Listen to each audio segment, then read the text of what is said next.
you've got to separate them from their guns. But it's very tricky. We need to put a lot of deliberation into it. But I want you to know I'm working on it.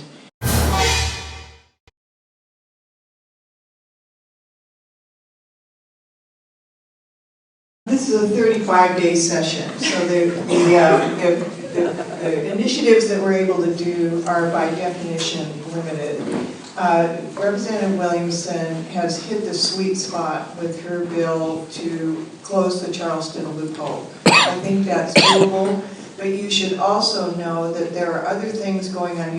I'm sure you've all heard of the other bill introduced in the Senate by Senator Krasansky. I actually have a similar bill that I'm working on that I decided not to introduce at this time because the whole issue of guns is so volatile.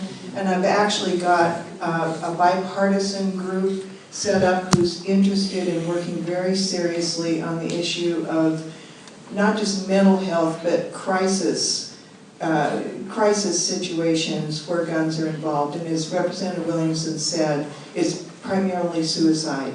So California passed legislation in their last session, Assembly Bill 1014, that basically has a process with protections in it for people's rights, but a process to separate people who are in crisis from their guns real fast. And that's what's really necessary. You need to, sometimes when people are in crisis, they'll rush out and buy a gun. I talked to a gun dealer years ago when I was working on the background checks at gun shows who had the traumatic experience of selling somebody a gun and having them go out on the sidewalk and kill themselves.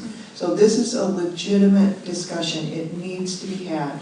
And it also needs to be had within the context of people who already have guns and are in crisis. I'm sure in my family this has happened before. I'm sure in other families this has happened before.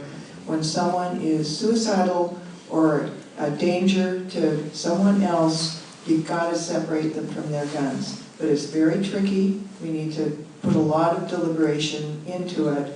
But I want you to know I'm working on it. And I also want you to know how much I appreciate your support. My district has my back on this.